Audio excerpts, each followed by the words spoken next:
எதிரும் புதிரும் நிகழ்ச்சிக்கு உங்களை வரவேற்பதில் மிக்க மகிழ்ச்சி. சித்தர்கள் என்பவர் யார்? சித்தர் வழி வந்தவர்கள் யாரை வழி நடத்துகிறார்கள்? இதன் மூலம் இந்துக்கள் ஒன்றிணைகிறார்களா? அரசியலுக்கு இது லாபம் தருகிறதா? இதை பற்றி பேசுவதற்காக சித்த வித்யார்த்தி பிரம்மஸ்ரீ கணேஷ் இங்கு வந்திருக்கிறார். வணக்கம் பிரம்மஸ்ரீ கணேஷ். வணக்கம் ஐயா. நீங்கள் சித்தரா? சித்தராக முயற்சி செய்பவர்கள். எவ்வளவு காலம் முயற்சி செய்வீர்கள்? எந்த நேரத்தில் அந்த ஞானம் வருகிறதோ அது வரையில். இப்பொழுது உங்களுக்கு அந்த ஞானம் வரவே இல்லையா? இல்லை. எப்படி அதை சொல்றீங்க? ஏன்னா முழு ஞானம் பெற்றவர் உங்களுக்கு முன்னாடி உட்கார்ந்து பேசிட்டு இருக்க மாட்டார். என்ன செய்வார்? அவர் தனியாக ஒதுங்கி மௌனமாக போயிடுவார். மக்களுக்கு மத்தியில் வருவதே கிடையாதாங்க. அப்படியும் மக்களுக்கு மத்தியில் வரும்பொழுது அதிகபட்சம் மௌனத்தை தான் கடைபிடிப்பாங்க. அதுக்கு என்ன வரைமுறை? யார் இந்த வரைமுறையை வகுத்தார்கள்? அது அவரவருடைய மனம், அந்த ஞானம் தான் வரைமுறையை கொடுக்கிறது, மற்றவர்கள் அல்ல. சித்தர்கள் யார்? தன்னுடைய சித்தத்தை தன்வசம் வைத்திருப்பவர்கள் சித்தர்கள். தன்னுடைய சித்தத்தில் முழுமையான பிரகாசத்தை, முழு ஞானத்தை அடைந்தவர்கள் சித்தர்கள். எந்த ஒரு கேள்விக்கும், எந்த ஒரு பொருளுக்கும் எனக்கு தெரியாது என்கின்ற வார்த்தையை எப்பொழுதுமே உபயோகிக்காதவர்கள் சித்தர்கள். நீங்கள் சித்தர்களை பார்த்திருக்கிறீர்களா? பார்த்ததுண்டு, பழகியதுண்டு, சமாதி அடக்கம் செய்ததும் உண்டு. எங்கு? தமிழ்நாடு முழுவதிலுமே இருக்கிறார்கள். சித்தர்கள் இன்றும் இருக்கிறார்களா? இருக்கத்தான் செய்கிறார்கள். என்ன இதே பதில் தான். எல்லா பக்கத்திலையுமே இருக்கிறாங்க. அவங்க இல்லாத இடம் இல்லை, எல்லா இடத்திலுமே இருக்கிறார்கள். எங்கே? நீங்க சொன்னீங்க தமிழ்நாடு முழுக்க இருக்கிறார்கள் என்று. நாட்டிலா காட்டிலா? சாதாரண நம்ம பார்க்க அவங்க பைத்தியக்காரர்களை போல இருப்பார்கள். ரோட்ல சாதாரண நடந்து போயிட்டு இருப்பாங்க. நம்ம ஏதோ மனநலம் குன்றியவர் நம்ம நினைச்சிட்டு இருப்போம். உண்மை அதுவல்ல. அவர்கள் சாதாரணமாக இருப்பாங்க. தவிர இல்லறத்தில் ஈடுபடக்கூடியவர்களும் உண்டு. எல்லாரோடையும் கலந்து சித்தர்கள் இருக்கிறார்கள். முழு ஞானம் பெற்ற பின் மௌனிகளாகி விடுகிறார்கள். வெகு சிலர் மட்டும் பேசுகிறார்கள், மற்றவர்கள் அனைவருமே மௌனிகளாகி விடுகிறார்கள். சித்தர்களில் சிலர் மட்டுமே மௌனிகளாக இருக்கிறார்கள், பலர் மௌனிகளாகி விடுகிறார்கள். சிலர் எல்லோரிடமும் பேசுகிறார்கள். எல்லோரிடமும் சொன்னா ரொம்ப அளந்து கேட்டால் மட்டும் பதில். இல்ல, நீங்கள் நகரத்தில் இருக்கிறார்கள், குடும்பங்களில் இருக்கிறார்கள், குடும்பத்திலும் இருக்கிறார்கள். அவங்க சாதாரண குடும்ப வாழ்க்கையில் ஈடுபட்டு சாதாரணமா இருப்பாங்க. பட் நம்மை போல தேவையற்ற சாதாரண மனிதர்களை போல தேவையற்ற எந்த பேச்சுகளும் அவங்க பேசுவதில்லை. ஆனால் கேட்டால் பதில் உண்டு. அவர்கள் வீட்டில் இருப்பார்கள், உறவினர்களோடு இருப்பார்கள், வேலைக்கு செல்வார்கள், அதற்கான கடமைகளை நிறைவேற்றுவார்கள். அந்த மாதிரி செய்பவர்களும் உண்டு. அப்பனா பேசாம இருக்க முடியாது. பேசலாம், கேட்ட கேள்விக்கு பதில். அதற்கு மேல அவங்க பேச மாட்டாங்க. ஏன்? என்ன காரணம் இருக்கு? அவங்களுடைய சுவாசமானது தேவையில்லாத முறையில் வெளியே நாசமடைய அவர்கள் விடுவதில்லை. சுவாசத்தை கவனிக்கக்கூடியவர்கள் அவங்க. சுவாசத்தை பிடித்து மேலே செல்பவர்கள். அவங்க பேச்சு ஜாஸ்தி பேச மாட்டாங்க. அவங்க சித்தர்கள் ஆவதற்கு பயிற்சி தேவைப்படுகிறதா? மனம்தான் தேவை. இரண்டாவது பயிற்சி. அந்த மனத்தை முதலில் அடைவதற்கு என்ன செய்ய வேண்டும்? எளிமையான வாழ்க்கை, தேவையற்ற சுய கௌரவம், இதை விட்டுவிட வேண்டும். இந்த தேவையற்ற சுய கௌரவத்தை விட்டுவிட்டால் மனம் எளிமையாகிவிடும். மனம் எளிமையாகிவிட்டதென்றால் நமக்கு ஞானம் மிக சுலபம். நீங்க சொன்னீங்க சித்தர்களோடு பழக சொன்னீங்க. அவர்களுடைய இறுதி கடமைகளோடு நீங்கள் ஆற்றியதா நீங்க சொன்னீங்க. சித்தர்களுக்கு மரணம் உண்டா? மரணம் என்பது கிடையாது. ஜீவசமாதி, நிர்விகல்ப சமாதிங்கிற ஒரு நிலையை அவங்க அடைகிறாங்க. அவங்க சொல்லிடுவாங்க முன்கூட்டியே, நாங்கள் இந்த காலகட்டத்தில் சமாதி அடைகிறோம்னு சொல்லி. அவருடைய விருப்பம் அது. விருப்பம். எத்தனை ஆண்டுகள் சித்தர்கள் வாழ்ந்து நீங்கள் பார்த்திருக்கிறீர்கள்? ரொம்ப சாதாரணமான ஒரு மனிதனுடைய ஆயுள் காலம்னு சொல்லக்கூடிய 70, 80, 90 வயது வரை வாழ்ந்தவர்களெல்லாம் நம்ம பார்த்துருக்கோம். சித்தர்கள் 100 ஆண்டுகள் வாழ்வார்கள், 1000 ஆண்டுகள் வாழ்வார்கள், 1500 ஆண்டுகள் வாழ்வார்கள் என்று சொல்லப்படுகிறதே. நாம் நேரடியாக பார்க்காத, அனுபவப்படாத விஷயத்தை பற்றி நாம் பேச மாட்டோம். ஏன்னா 1000 ஆண்டுகள் வாழ்ந்த மனிதரை காண்பியுங்கள்னு கேட்டிங்கன்னா நான் உங்களுக்கு கொண்டே காண்பிக்கணும். அப்படிப்பட்ட ஆட்களை நாம் நேரில் பார்த்தது கிடையாது. கேள்விப்பட்டிருக்கீங்களா? கேள்விப்படுவது மிக சுலபம். போலிகளும் அல்லது வதந்திகளும் கூட நம்ம கேள்விப்படத்தான் செய்யறோம். நமக்கு அனுபவம் இல்லாத விஷயம் நாம் எடுப்பதில்லை. சித்தர்களுக்கு அதீதமான சக்திகள் உண்டு. அவர்கள் தங்களுடைய எதிரில் இருக்கின்ற பல பேரை மாற்றக்கூடிய ஆற்றல் கொண்டவர்கள், தன்னுடைய சூழலை மறுநிர்மாணம் செய்யக்கூடிய அளவுக்கு திறமை கொண்டவர்கள். அப்படியா? சாதாரணமாகவே சித்தர்கள் தேவன் செய்த சிருஷ்டிகள் போல் வேறும் செய்குவோம்னு கூட சொல்லுவாங்க. பாம்பாட்டி சித்தர் அப்படி சொல்லி. ஆக இவர்கள் எல்லாம் செய்வதாக சொல்லப்படுகிறது. சித்தர்கள் பரப்பார்கள் அப்படிலாம் சொல்லப்படுகிறது. ஆனா அப்படியெல்லாம் இருக்கக்கூடிய சூழல்கள் உங்களுக்கு தெரியாது. உண்டு. அப்படி இருக்கக்கூடிய ஆட்கள் எல்லாம் உண்டு இல்ல நீங்க உங்களுக்கு தெரியும் சொல்றீங்களா? அப்படிப்பட்ட ஆட்களை நாம் சந்தித்ததும் உண்டு. ஒரே நேரத்தில் அவர் இங்கேயும் இருப்பார், வேற ஒரு இடத்திலும் இருப்பார். ஒரே நேரத்தில் நீங்க பார்த்திருக்கீங்க? நீங்க உங்களுக்கு அந்த ஆற்றல் உண்டா? இல்லை. அது ஆரம்பத்திலேயே சொல்லிவிட்டேன், நான் இன்னமும் ஞானம் அடையவில்லை, அந்த நிலையை அடையவில்லை. அதற்கான முயற்சியில் இருக்கிறோம். அவ்வளவுதான். பல பேர் அந்த மாதிரி முயற்சியில் இருக்காங்கல்ல? நிச்சயமாக. ஆனா அவர் சித்தர்கள் ஆகணுங்கிற நோக்கத்தில் இல்லாட்டி கூட தன்னிடம் அதிக அளவுக்கான ஆற்றல்களையும் திறமைகளையும் வளர்த்துக் கொள்ள வேண்டும் அப்படின்னு முயற்சியில் இருக்காங்க. எப்போ தன்னிடம் ஆற்றலை வளர்த்துக் கொள்ள வேண்டும்ங்கிற ஆசை வருகிறதோ அவன் சித்தனாக முடியாது. மக்கள் மத்தியில் பிரபலமாக வேண்டும், நாம் நம்முடைய சக்தியை கொண்டு ஏதேனும் செய்ய வேண்டும்னு நினைத்து விட்டாலே சித்தனாவதற்கு அவர்களுக்கு வாய்ப்பு மிக குறைவு. எளிமையான மனம், எளிமையான குணம் போதும். சித்தர்கள் இந்துக்களா? மதம் கடந்தவர்கள். ஜாதி, மதம், மொழி, நிறம் இதெல்லாம் கடந்தவர்கள். அவர்கள் மனிதர்கள் என்று கூட சொல்லக்கூடாது, அவர்கள் ஒரு உயிர் என்றே பார்ப்பார்கள். அனைத்து உயிர்களையும் தன்னை போல் மதிக்கக்கூடியவர்கள். எல்லா மதங்களில் இருந்தும் சித்தர்கள் உருவாவார்களா? நிச்சயமாக. நீங்கள் உருவாகி பார்த்திருக்கிறீர்களா? நாம் ஒவ்வொரு மதத்தையும் போய் டெஸ்ட் பண்ணி பார்த்ததில்லை இல்லவா? நாம் வாழக்கூடிய இந்த இடத்துல நாம் கேள்விப்பட்டதும் மற்றும் நம்முடைய இந்த சூழல்ல இருக்கக்கூடிய ஆட்கள் அநேகர் சித்தர்கள் எல்லா மதத்திலும் இருந்திருக்கிறார்கள். நீங்க குணங்குடி மஸ்தான் சாஹிப் முஸ்லீம், சென்ட் பால்ஸ், சென்ட் சேவியர் அவர்கள் கிறிஸ்துவர். இந்துக்களில் தான் இங்கு அதிகமாக நாம் பார்ப்பதற்கு காரணம் இது அதை பின்பற்றக்கூடிய நாடு என்பதனால். வெவ்வேறு நாடுகளுக்கு போனோம்னா அந்தந்த நாடுகளில் அந்தந்த மதத்தை சார்ந்த அநேக ஞானிகள் இருக்கிறார். இங்கே இந்துக்கள் மட்டும்தான் சித்தர்களாக முடியும் சொல்றீங்களா? இல்லை இல்லை இல்லை. மனம் எளிமையான எந்த ஒரு மனிதனும் எந்த மார்க்கத்தை சேர்ந்திருந்தாலும் எந்த மதத்தை சேர்ந்திருந்தாலும் அவர் ஞானியாக சித்தராக முடியும். ஏன் நமது நாட்டில் முக்கியமாக தமிழ்நாட்டில் இந்துக்களில் பிறந்தவர்கள் மட்டும் ஆகிறார்கள் அப்படி நம்பப்படுது? இல்லை, அப்படி நம்பிக்கை இருப்பதாக இருந்தால் அது தவறாகும், மிகவும் தப்பிதமாகும். தமிழ்நாட்டில் ஹிந்து மட்டும்தான் ஆக முடியும் என்று நினைப்பது தவறாகும். தமிழ்நாட்டில் அல்ல, இந்த உலகம், இந்த பூமி ஒன்று தான். அங்கே எந்த மனிதன் பிறந்திருந்தாலும் தன்னை அறிதல், தன் தலைவனை அறிதல். நீங்கள் யாரை அறிந்தீர்கள்? தன்னை அறிவதற்கு முயற்சி செய்து கொண்டிருக்கக்கூடிய உங்களுடைய சகோதரன். நீங்கள் என்ன போதனை செய்கிறீர்கள்? முதல்ல இந்த உலகத்தில் கடவுள், கோவில், இந்த மாதிரி விஷயங்கள் எல்லாம் படித்து தெரிந்து கொள்வதை விட சக மனிதன் மனிதாபிமானம், சத்தியம், நியாயம், ஒழுக்கம், மரியாதை, சகோதர சிநேகம், அற ஆட்சி, இந்த மாதிரி சத்குணங்களை உலகத்தில் கொண்டு வருவதற்கு பாடுபட வேண்டும். நாம் அனைவரும் முயற்சிக்க வேண்டும் என்பதுதான் எங்களுடைய முழு முதல் போதனையாக இருக்கிறது. கடவுளையோ கோவிலை பற்றியோ அல்ல. நீங்கள் கடவுளை பற்றியோ கோவிலை பற்றியோ பிரச்சாரம் செய்யவில்லை, உங்கள் பேச்சில் நீங்கள் அதை முன்னிறுத்தவில்லை. கேள்வி கேட்டால் பதில் கிடைக்கும், அல்லாமல் எங்களுடைய போதனைன்னு நேரடியாக கேட்பீர்களே ஆனால் நாங்கள் சொல்வது இந்த உலகத்தில் எக்கச்சக்கமான கோவில் இருக்கு, எக்கச்சக்கமான கடவுள் இருக்கு, அதிகமான நூல், வேத நூல்கள், போதனைகள் எல்லாம் நிறைய வந்தாச்சு, கலாச்சாரம், பண்பாடு எல்லாம் இந்த உலகத்தில் வந்தாச்சு.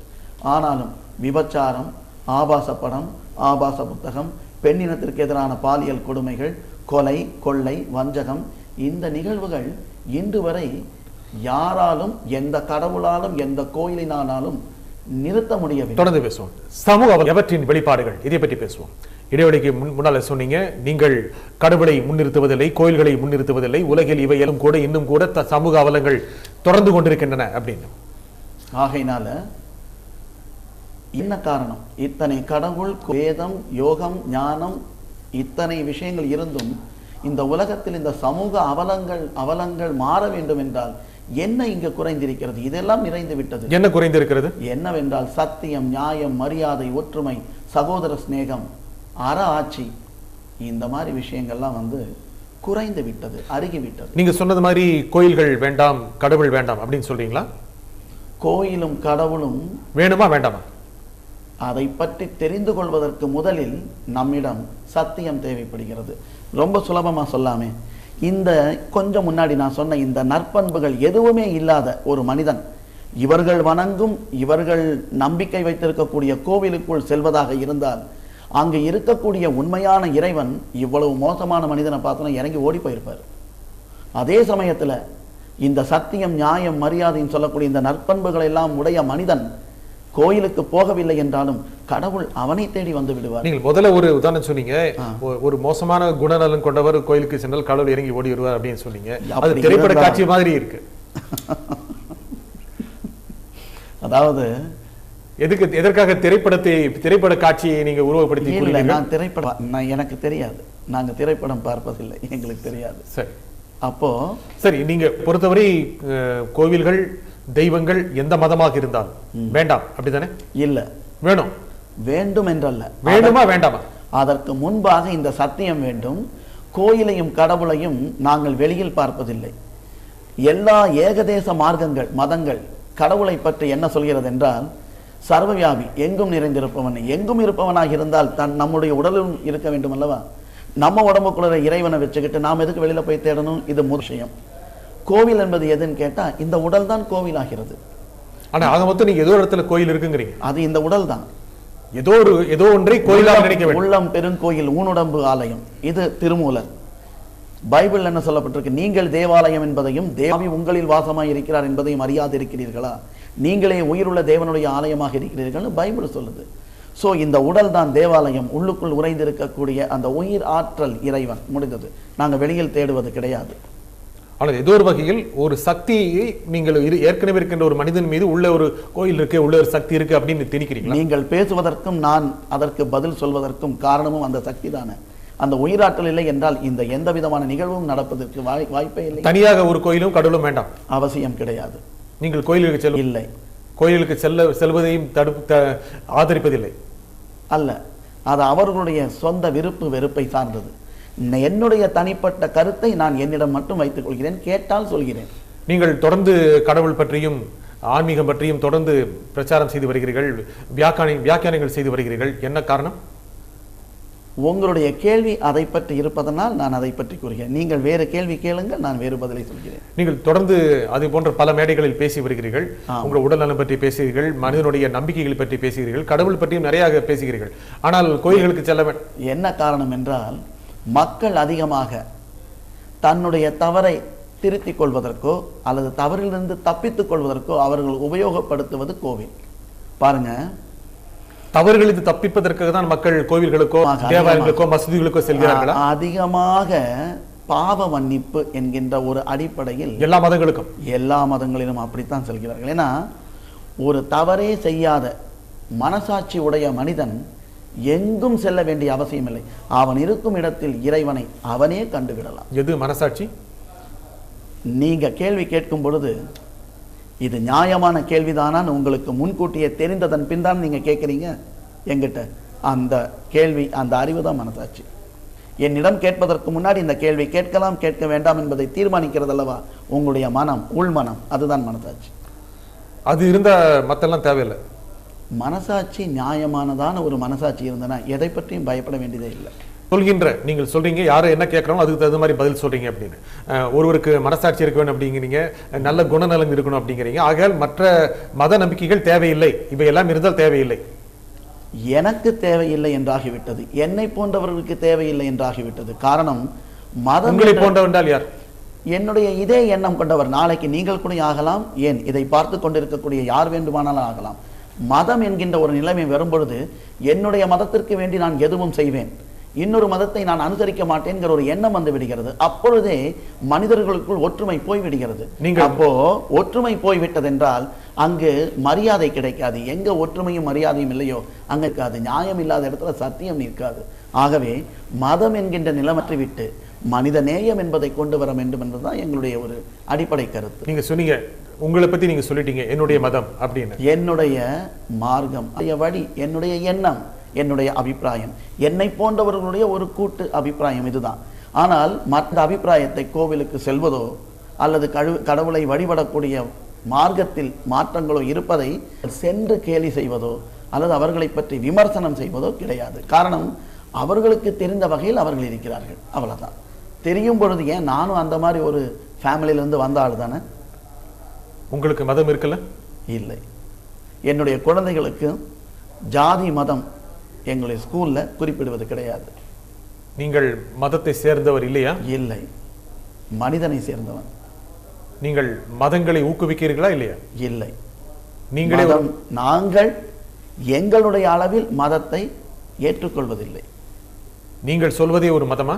இல்லை, அது மதம் ஆகிவிடக்கூடாது என்பதற்காக வேண்டித்தான் அனைத்து வகையான ஆட்களும் இதற்குள் இருக்கிறார்கள் என்பது முடிந்த முடிவு. ஏன்னா எல்லா மதத்தை சேர்ந்தவங்களும் இதுக்குள்ள வராங்க, இதுல இருக்கிறாங்க.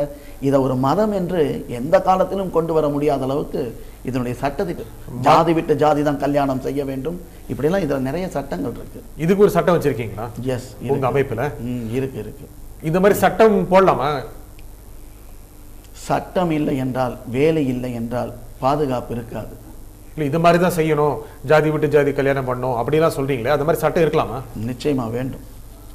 எதுக்காக அது ஒரு சட்டம்? எதுக்காக? என்ன காரணம்னா, ஒரு மனிதன் எளிமையான மனம் பெறுவதற்கு முன்பாக, தன்னுடைய மனம் அல்லது மனசாட்சி வேலை செய்வதற்கு முன்பாக அவனுடைய மாம்சத்தினுடைய சுபாவம் காண்பிப்பான். பரம்பரை புத்தின்னு நம்ம சொல்லுவோம். பல்வேறு இனத்தை சார்ந்த, மதத்தை சார்ந்த, குலத்தை சார்ந்த, ஜாதியை சார்ந்தவர்கள் எல்லாம் ஒரே இடத்தில் வந்து அமரும் பொழுது அதற்குன்னு சில சின்ன சின்ன சட்டத்திட்டம் தேவைப்படுகிறது. ஒரு வீட்டில் தாய் தகப்பன் மக்கள் இருக்கக்கூடிய ஒரு வீட்டுக்குள்ளே நாம் நுழையும் போது, நீங்கள் உங்கள் வீட்டுக்குள்ளே நுழையும் போது என்னை கூட்டிகிட்டு போகிறீங்க, நான் உங்கள் கூடவே நேராக வீட்டுக்குள்ளே நுழைஞ்சிடக்கூடாது, நான் கொஞ்சம் வெளியில் நிற்கணும். அதற்கப்புறம் உள்ளுக்குள்ளே இருக்கக்கூடியதெல்லாம் கொஞ்சம் அரேஞ்ச் பண்ணதுக்கப்புறம் தான் நான் உள்ளே வரணும். அப்போது ஒருத்தருடைய வீட்டுக்குள்ளே நேராக போனோடனே நம்ம சமையல் கூடத்துக்குள்ளே போக முடியாது என்பது, நேரடியாக சமையல் கூடத்துக்குள்ளே போவது மரியாதையும் அல்ல, முறையும் அல்ல என்பது எப்படி நியாயமோ அதை போல ஒரு 4 பேர் இருக்கக்கூடிய வீட்டுக்கே இந்த ஒரு சட்டம்னா, நானாவிதமான ஜாதி மதம் இனம் மொழியை சேர்ந்தவர்கள் ஓரிடத்தில் ஒரு குடும்பமாக வாழும் பொழுது அதற்கு ஒரு சின்ன சட்டமாவது தேவைப்படுது. சட்ட திட்டங்களால் வரையறுக்கப்படுகிறதா? இதை பற்றி பேசுவோம். நீங்க சொன்னீங்க, இப்போ பொறுத்த வரைக்கும் பல ஜாதி மத இனங்களை சேர்ந்தவர்கள் இருக்கிறார்கள், இவர்களை ஒன்றுபடுத்த சட்டம் என்பது தேவைப்படுகிறது, வரைமுறைகள் தேவைப்படுகின்றன அப்படின்னு. ஆனா உங்களுடைய பேச்சில் நீங்க குறிப்பிட்டீங்க பரம்பரை புத்தி அப்படிங்கிற ஒரு வார்த்தையை பயன்படுத்தினீங்க. நிச்சயமாக ஒவ்வொருத்தருக்கும் அந்த மாதிரி பரம்பரை புத்தி இருக்குன்னு சொல்றீங்களா? அதுதான் மாம்சத்தினுடைய சுபாவம்னு நான் சொன்னேன். அது ஒரு மனுஷனுக்கு அவனுடைய ஜீன்கள், அவனுடைய அதைத்தான் நாங்க பரம்பரைன்னு சொல்றோம். ஜீன், அவங்களுடைய உடல்ல தாய் தகப்பனுடைய எண்ணங்கள், அந்த விருப்பு வெறுப்புகள் இந்த குழந்தைகளுக்கு இருக்கும். அது தற்புத்தின் பேரு. வெளியில வந்ததுக்கு அப்புறம் ஸ்கூல்லையும் மற்ற விளையாடக்கூடிய இடத்துலையும் கற்றுக்கொள்ளக்கூடிய விஷயங்கள் சொற்புத்தின் பேரு. இந்த 2 விதமான புத்திகள் தான் ஒரு மனிதனை வந்து உருவாக்கிட்டு வருது. கவனிச்சு எதெல்லாம் நம்மிடம் தேவையில்லாததோ அதை விலக்கி, தேவையானது எதுவோ, சக மனிதனை காயப்படுத்தாத சுபாவங்களும் குணங்கள் எதுவோ அதை வேண்டும். அதுதான் நம்முடைய அடிப்படை குணம். அதுதான் ஆன்மீகத்தினுடைய தொடக்கமும் கூட. எல்லாரையும் பல ஜாதி மத இன பேதங்கள் கொண்டவர்களாம் ஒன்றிணைத்து அவர்களை பேதவதற்காக நீங்க இந்த மாதிரி சட்டம்லாம் போடுறதா சொல்லி. நிச்சயமா. இந்த ஆன்மீக அமைப்பு என்பது அரசியல் நோக்கி நகர்த்துகிறதா இல்லையா? ஆன்மீகம் ஆதி காலம் தொட்டே அரசியலை வழிநடத்தி சென்று கொண்டுதான் இருக்கிறது. அதற்கு பின்பலமாக ஆன்மீகம் ஏதோ காலத்திலிருந்தே இருந்திருக்கு. ராஜாக்கள் இருந்த காலத்துல ராஜகுருன்னு சொல்லி ஒரு ஞானி தான் இருப்பார். அந்த காலத்துல நம்முடைய நாட்டிலும் சரி, பல்வேறு நாடுகளை சார்ந்த ராஜாக்களுக்கும் சரி, பின்னாடி ஒரு ராஜகுரு இருப்பார். அவர் ஞானியாக இருப்பார். அவர் தான் வழி நடத்தி செல்வார், இதை இப்படி செய்யணும் அப்படி செய்யணும் சொல்லி. ஆக ஆன்மீகம் என்பது எப்பொழுதுமே அரசியலை, உலக சமாதானம், சாந்திக்காக பாடுபடக்கூடிய ஒரு அடிப்படை ஒரு சக்தியாக ஆன்மீகம் ஆரம்பத்தில் இருந்து வந்துள்ளது. இப்போ இருக்கா? இப்பொழுது ஆன்மீகம் என்பது காசுக்கு எப்பொழுது விற்பனை செய்யப்பட்டதோ அப்பொழுதே அது ஆன்மீகம் தன்னுடைய சொந்த நிலையிலிருந்து தவறி பிறந்து கீழ்நிலை அடைந்து விட்டது. இப்போ இருக்கிற ஆன்மீகவாதிகள் காசுக்காகத்தான் செய்யறாங்களா? காசுக்காக யாரெல்லாம் செய்கிறார்களோ அவர்களெல்லாம் ஆன்மீகவாதிகள் அல்ல. நீங்கள் காசுக்காக செய்யலையா? ஆன்மீகத்தை பற்றி பேசுவதற்கோ அல்லது இதை பற்றி சொல்வதற்கோ கற்றுக் கொடுப்பதற்கோ எங்களை போன்றவர்கள் காசு பெற்றுக்கொள்வதில்லை. ஆனால் உங்கள் அமைப்பு உங்களுக்குன்னு ஒரு அந்த நிறுவனத்தில் பல ஊழியர்கள் வேலை செய்யறாங்க, அந்த நிறுவனத்தை நீங்க நடத்தணும், இதற்காக நீங்க கட்டணம் வசூலிக்கிறீங்க தானே? இல்லை, கட்டணம் இதற்காக வசூல் செய்யப்படுவதே இல்லை. அப்புறம் நீங்க ஆன்மீகத்தை வைத்து பணம் சம்பாதிப்பதில்லை? இல்லை, அது வேறு வேறு தொழில் செய்றீங்க ஆன்மீகத்தை வளர்க்கறதுக்காக. நான் ஆரம்பத்திலே சொல்லியிருந்தேன், எல்லா தொழிலும் எல்லா வேலைகளும் செய்யக்கூடிய சகஜமான மனிதர்களாக குடும்பஸ்தர்களாக உலாவிக் கொண்டிருப்பவர்கள் அநேகர்னு சொன்னேன். அப்படி இந்த மார்க்கத்தில் அநேகம் பேர் இருக்கிறாங்க. அப்படின்னா எல்லா தொழிலும், அதாவது சட்டத்திற்கு விரோதமான தொழில் மட்டும் செய்வதில்லை, எல்லா தொழிலும். நீங்க சொன்னீங்க காசுக்காக ஆன்மீகம் செய்பவர்களும் இருக்கிறார்கள் அப்படின்னு சொன்னீங்க. ஆனா எல்லா ஆன்மீகவாதிகளையும் இப்போ செய்யறாங்க. காசுக்காக விற்பவர்கள் ஆன்மீகவாதிகள் அல்லன்னு சொன்னேன். ஆனா காசுக்காக விற்பவர்களையும் ஆன்மீகவாதிகளாக மக்கள் நினைக்கிறார்களா? அதற்கு நாம் ஒன்றுமே செய்ய முடியாது. காரணம், மக்களுக்கு ஒரு சினிமா பார்த்தா இங்கிருந்து கைதட்டி ரசிக்கவும், அதற்காக பால் குடமா மேலே எடுத்து ஊத்தவும், அந்த பேனர் மேலே ஊத்தவும், அதற்காக அடிதடி போடவும் செய்யக்கூடிய மக்களுக்கு மத்தியில, இவ்வளவு அறியாமை இருக்கக்கூடிய மக்களுக்கு மத்தியில எதுங்கிறது அவங்களுக்கு எப்படி ஒரு தெளிவு வர்றதுக்கு வாய்ப்பு இருக்கா? இல்லவே இல்லை. மக்களுக்கு இல்லை, இப்பொழுது வரைக்கும் அறியாமை தான் ஆண்டு கொண்டிருக்கிறது. நீங்க சொன்னீங்க ஆன்மீகம் இருந்தும் அரசியலோடு தொடர்பு கொண்டு. நிச்சயமாக இப்பொழுது பொறுத்த வரைக்கும் நமது நாட்டை பொறுத்தவரை இந்துக்களை முன்னிறுத்துகின்ற கட்சிகள், இந்து அல்லாதவர்களை முன்னிறுத்துகின்ற கட்சிகள், மதம் மத சார்பின்மை இதெல்லாம் இருக்கு. நீங்கள் யாரை வழி நடத்துகிறீர்களோ அவர்கள் இந்துக்கள் தானே? இல்லை, மதம்ங்கிற வார்த்தையும் இந்துங்கிற வார்த்தையும் நாங்கள் ஏற்றுக்கொள்வதை எந்த நிமிஷத்திலையுமே நாங்கள் அதை எடுத்துக்கொள்வதில்லை. எங்களுடையது என்று ஒரு மதமாகவோ எங்களுடைய ஆட்கள் என்று தனிப்பட்ட முறையில் நாங்கள் பார்ப்பதே இல்லை. நீங்கள் ஒன்றிணைக்கின்ற மனிதர்கள் இந்துக்களை முன்னிறுத்துகின்ற கட்சிகளுக்கு தங்களுடைய ஆதரவையும் ஆற்றலையும் வெளிப்படுத்த வேண்டும் அப்படிங்கிறதுக்காக நீங்க வழி நடத்துறீங்களா? இல்லை இல்லை இல்லை, அரசியலில் ஈடுபடுவது அல்லது ஓட்டு உரிமை என்பதை அவரவர்களுடைய சுய எண்ணத்தில் சுய விருப்பத்தில் விட்டுவிட வேண்டுமே தவிர, இந்த அமைப்புல இந்த அரசியலுக்கு ஓட்டு போட வேண்டும் அல்லது இவருக்குத்தான் செய்ய வேண்டும் என்கின்ற அந்த சட்டமோ வரையறையோ நிபந்தனையோ உட்படுத்தக்கூடிய நிலைமையோ இங்கு இல்லை. ஆனால் அவர்கள் இந்துக்கள் என்று நேரடியாக நீங்கள் அடையாளம் காட்டாவிட்டாலும் கூட இந்துக்களாக அவர்கள் மாறுகிறபடி நீங்க செய்றீங்களா? இல்லை, ஏன்னா ஆரம்பத்திலேயே இதுல சட்டம், முதல் சட்டமே உலகத்தில் உள்ள சித்த வித்தை பெற்ற அந்த வித்தையை பெற்ற யாராக இருந்தாலும் சரி, அவர்கள் உலகத்தில் உள்ள சர்வ ஜனங்களுடனும் ஏகோதர சகோதர தத்துவத்துடன் சர்வ ஐக்கியமாய் ஜீவித்து வர வேண்டியதாகவும் தான் முதல் சட்டமே வருது. எல்லார்கிட்டையும் இந்த இந்துத்துவ நுழைக்கிறீங்களா? இல்லை, இந்துத்துவாங்கிற வார்த்தையே எங்களிடம் இல்லவே இல்லை. அது இல்லவே இல்லைன்னா அது தெரிந்தோ தெரியாமலோ போய்கிட்டு இருக்கா? இல்லை. அப்படி நீங்க இந்துன்னு நீங்கள் என்னை நினைத்து கொண்டு பேசுவதாக இருந்தால் என்னுடைய நெற்றியில் ஒரு விபூதி இருந்திருக்க வேண்டும், சந்தனம் குங்குமம் அடையாளம் இருந்திருக்க வேண்டும். இல்லை என்றால் உள்ள ஏதேனும் ஒரு ருத்ராட்ச மாலை, நீங்கள் எண்ணக்கூடிய ஒரு இந்துவனுடைய ஏதேனும் ஒரு அடையாள சின்னம் என்னிடம் கண்டீர்களா? உங்கள் மனதில் இருக்குமா இல்லையா என்பது கேள்வி. அது நீங்க கேள்வி கேளுங்கள், நான் சொல்லிவிடுகிறேன். இல்லை, வெளியில் இருக்க வேண்டும் என்று அவசியம் இல்லை அல்லவா? எப்பொழுதுமே வெளியும் உள்ளும் மாறி மாறி வைத்திருப்பவர்கள் சித்தராக முடியாது. உள்ளொன்று வைத்து புறமொன்று பேசுபவர்கள் சித்தராக முடியாது. மக்களை வழி நடத்தி ஒரு சில அரசியல் கட்சிகளுக்கு சார்பாக மாற்றுவதற்கான முயற்சிகளை நீங்கள் செய்து கொண்டிருக்கிறீர்களா? இல்லை இல்லை. மக்களை அரசியல் ரீதியான விழிப்புணர்வு ஏற்படுத்துவதற்கு என்ன செய்கிறீர்கள்? அரசியல் ரீதியான விழிப்புணர்வு மட்டுமல்ல, மக்களுக்கு ஒரு காலத்துல வெள்ளைக்காரர்களிடமிருந்து சுதந்திரம் பெற்று கொடுத்தாகிவிட்டது அப்படின்னு சொல்லப்பட்டது. இன்னும் சுதந்திரம் கிடைக்கல. இல்லை, அப்படி சொல்லப்பட்டது. ஆனால் நம்முடைய சட்டதிட்டங்கள் மற்றும் விஷயங்கள்லாம் பார்த்தீங்கன்னா அவர்கள் அமைத்து வைத்ததுதான் நம்ம அனைவருக்குமே தெரியும்.